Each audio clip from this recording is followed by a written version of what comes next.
Hello, everyone, and welcome to the Forgotten Generation podcast, first ever Summit Month in a run up to Iowa Week 2025, with your host, Troy. This month is all about celebrating and spotlighting amazing young people's journeys in their social action and youth voice local and national levels. Today is a special episode, TFG Summit Month Iowa Week Special 2025, with me, our three Iowa ambassadors, Mark, Vibha, and Kareena. Would you guys like to introduce yourself, age, and what is your youth social action, and describe one word about your social action? We'll start with you, Mark.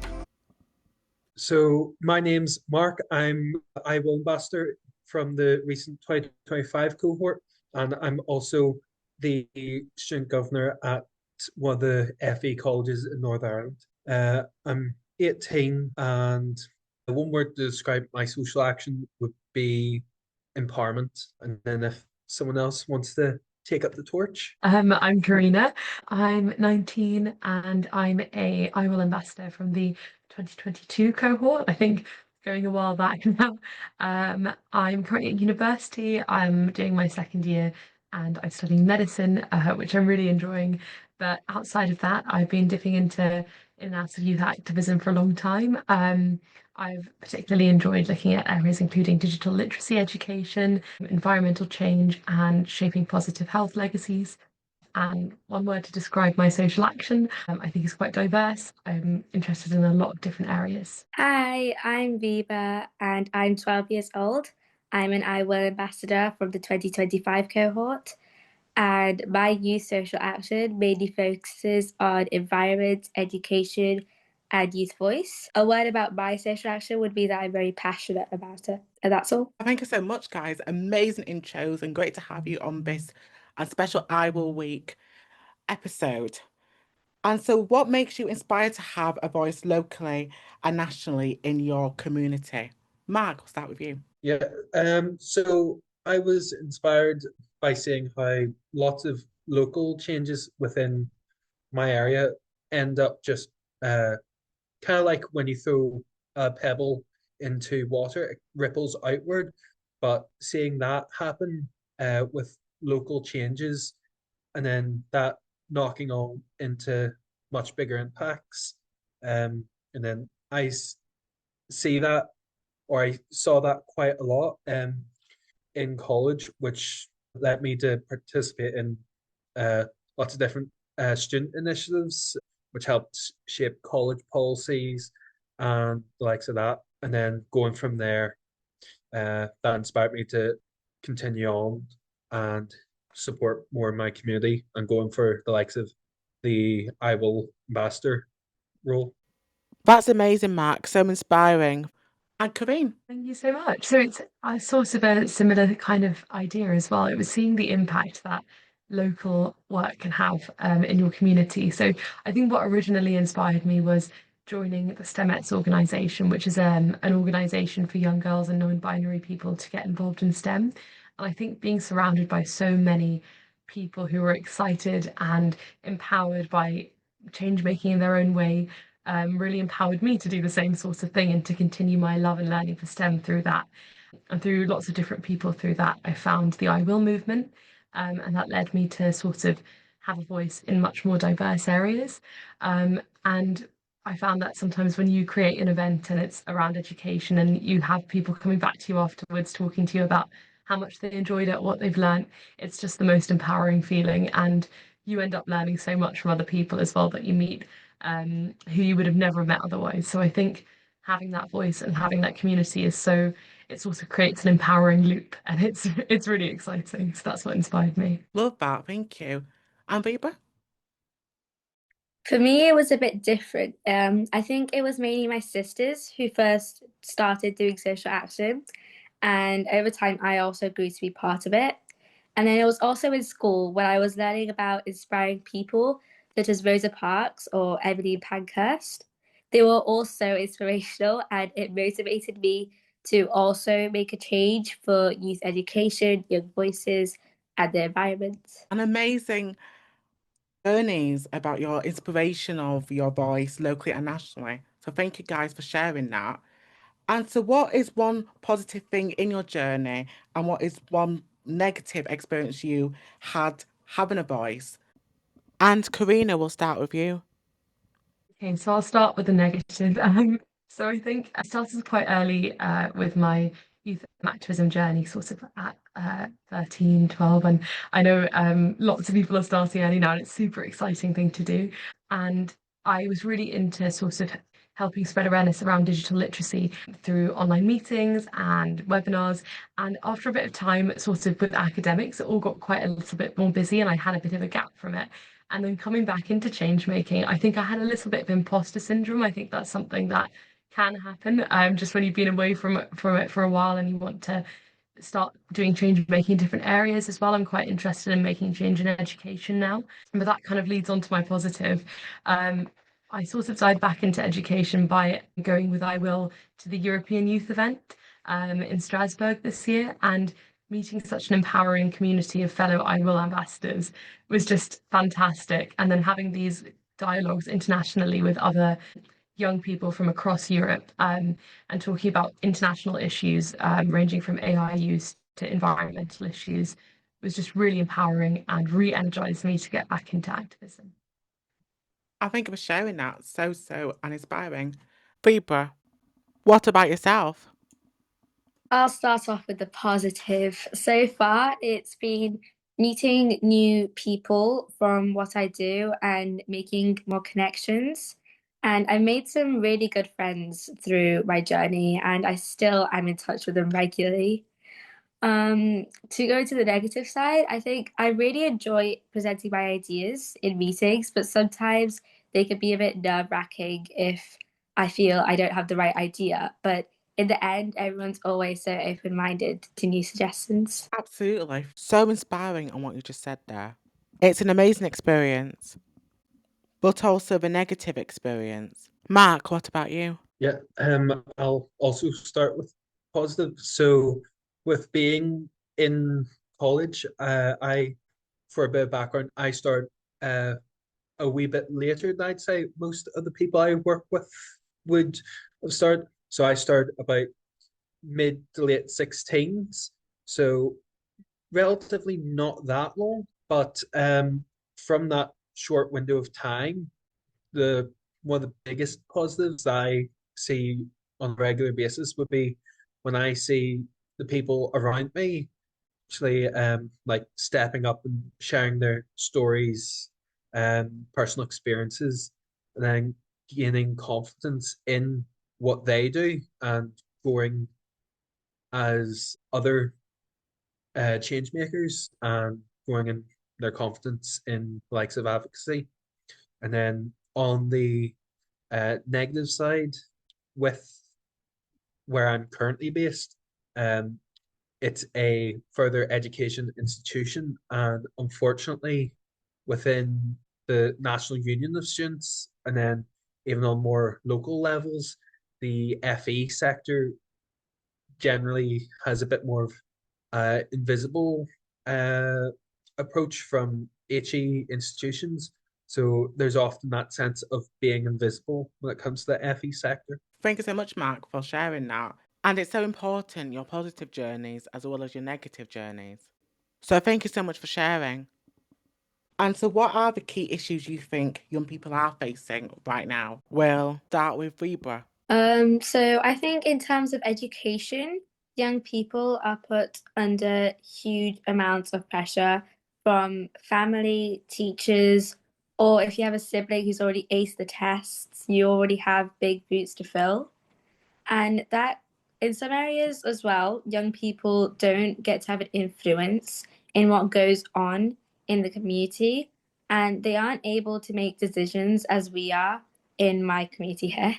And this is definitely one of the issues that I want to help tackle, as it's vital that every young person is able to share what they think and their opinions. Yes, absolutely. And the education side of things, I think it's a big issue and I think it needs to be tackled. And Mark, and what do you think? What are the issues that you think young people are facing? So I'm going to speak purely on a student basis, but a majority of our students are also young people. Um, there's a lot of overlap, what we say. So there's from finance, because some people are students from their parents, Some people are just in a worse financial situation than others. So that instability, and then that impacts the likes of housing and access to some forms of support. And then on that support access, that then can have a knock-on effect into likes of mental health. And then it just becomes a domino effect into people's education, their pathways, impacting their future. And then many who do try to fix that then go into trying to work to support themselves, but it's not quite the right time yet. So then they're trying to do full-time study with full-time or part-time work. And then that then loops back into bad mental health, which impacts education. And then that just overall spreads out into lots of different issues then just arising from the overlap. Yeah, I absolutely agree with you on that one. Because there's lots of overlap in school and mental health, and it just becomes a big problem. And Kareena, and what are your thoughts? Yes, I think a key issue that's facing young people right now links to the theme that we're discussing. It's sometimes like a lack of community and isolation as well. I think especially having lived and living with the legacy of COVID-19, there was a lot of separation, a lot of lockdown, as everyone knows about and has experienced. And I think that people are still living with that, the effects of issues like bereavement, loss of education, loss of life milestones still affects young people today. And I'm doing a lot of work on how we can input youth voice into how we shape the legacies around this and think about this time and not just ignore it. And I think that thinking about this as well, there's also issues with technology and community. It's obviously a huge strength in strengthening communities, but also can be really difficult in preventing us from making those meaningful connections. So I sort of think that digital literacy aspect and that COVID-19 aspect really have shaped the way our communities are now. And I think that's a key issue. Strengthening communities is really needed for young people. Absolutely, because these issues are so important, and this is what young people are going through right now. And I think it needs to be tackled very much more seriously, but more importantly, organisations need to work with young people in order to hear those issues and really take action, not later, but now, and stand for what we believe in, really, and really get our points across. And so, with that, if you were the government minister or the prime minister for the day, what would you do better in supporting young people? Mark, we'll start with you. See, for me, that's a wee bit of a trick because there's that many issues that one singular day wouldn't even be able to scratch the surface. But to start the repairs, for that one day, it, I would be focusing on rebuilding the foundations for both the FE sector and support for young people. Because in my mind, anyway, that means the likes of better transport options, fair, more accurate funding support, and support that reflects the realities of living uh, today. And then on that whole being a government minister or prime minister, you're also a public figure. So even though it's not directly tied with me, I'd be calling out for meaningful reform within the voluntary sector and, you know, calling out for more voluntary support services to step up, um, as well as gaining support from the government. So, the likes of Inspire for mental health or the National Union of Students for student representation, and then tying the two together, calling out for that change, but also working on the change yourself. Yes, absolutely. And you would definitely have my vote if you were the Prime Minister or Government Minister for the day. Thanks so much, Mark. And Kareena, on what Prime Minister or Government Minister you will be. Yes, that's great. No, it's amazing to hear everyone else's ideas as well. I think I agree with what Mark said. I think there's so much you could do that it's hard to pick just one thing. I think focusing in on the key issue that I spoke about was community. So I think to strengthen this, especially with the effects of COVID-19, maybe creating more collaborative spaces and schemes for people to engage with government-sponsored and funded education schemes. So maybe this is around schemes to help people better understand AI, or things to help people in courses that struggle to get work experience. So, for example, maybe in an arts or humanities degrees, for people who want to go into a space and work creatively to create exhibitions about things that are important in their local areas. Obviously, we want these to be student-led and youth-led, but I think just creating these spaces and governments helping to support these schemes, centralize them, maybe create a map of them and how young people can get involved. I think that could really foster and support communities to grow as well. And I think it could give such valuable education around topics like AI and how that's changing as well, but also support people who may have missed education because of the pandemic or other reasons as well. Absolutely. Thanks so much. You're definitely going to be having my vote too. And Vibha, what about yourself? I would have to agree with both of them that a day is quite small to include everything. But if I was the Prime Minister, I would hold a formal meeting with the House of Commons and the House of Lords and invite like young people to talk and help them also understand how important youth voice is. And then if I had time, I would want to go to local youth forums or talk to the youth parliament there and listen to their opinions and their ideas and help them express it on any social media platforms I might be on, or getting it to the parliament. This would help them make decisions that will directly impact them, and they would also be able to have a say in what would be better for the country. Well said. You would have my vote too. Great responses of being like a Prime Minister and a government minister. But like you all said, there's not much time to do it. And I think you guys very much highlighted a lot of key issues that's so important. And so with this year's I Will Week theme and what we stand for, what does community resonate with you in your journey? And Kareena, we'll start with you. Oh, I love that question. I think I honestly don't think I could have done this without a really strong community around me. And I think that it's been so enriching and growth for my own skills to be involved with volunteering and youth work, but also just allowing to give back to communities on a big and small scale has been super rewarding. And I'm grateful to all the people and young people who have mentored me, who have done similar things and then helped me learn how to also do some activism and make a change. I remember one of my friends who was an I Will ambassador who inspired me to become one as well, told me to be proactive rather than reactive. And I think that's really helped me to reach out for so many of the opportunities for youth work that I have done.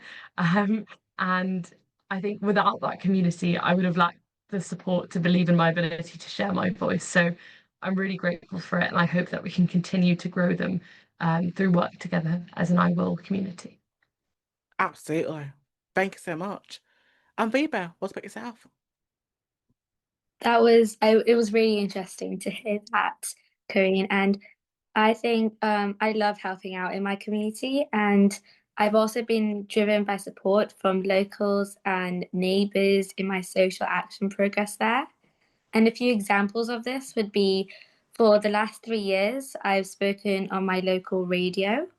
I don't have my own show yet, but I would like to one day. And I've also done charity walks with my religious community and other projects to raise money that would go to charities such as the kidney organization here to help transplant for people who don't have any kidneys, or the Lee's Children charity, which is where I live.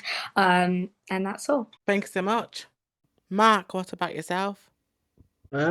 So I would say, in short, would be connection with purpose. So what I mean by that would be, with my journey, everything has been defined by collaboration. So here it's collaborating with other students, with staff members, and other organizations to make the student experience more inclusive and more enjoyable. And then going onwards into the community also requires a lot of collaboration. So collaborating and connecting with friends, professionals in relevant fields, local MLAs and council members, and always finding common ground and the shared challenges for the specific focus. And then from that, recognizing how first we can approach that and then approach making a solution to leave lasting change. Clear examples would be earlier this year, a number of unions in Northern Ireland came to sign a charter made by Ulster University and their union on tackling violence against women and girls. And the connections made there for both as professionals, we're all student leaders, but then also the connections of we don't stand by this, so we're going to stand to defend it, really. Yes, absolutely. Thank you so much, and guys, for your amazing responses on what I Will Week resonates with you in the community in your journey. It's so inspiring. That's it for today's special episode. Thank you guys for coming on today's TFG Summit Month episode with a theme community to celebrate I Will Week 2025. This week, the 17th until the 21st of November, tomorrow. And the theme of what do you stand for? To close I Will Week, tomorrow is joy. Check out how to get involved on the website. The link will be in the description of this episode. Please support the podcast by subscribing and rating the podcast. I'd love to hear what you like and what could be better for future episodes. If you want to find me, you can find me on Instagram and iwill.troy, and also on X, iwill_Troy. Tune in to next week's episode.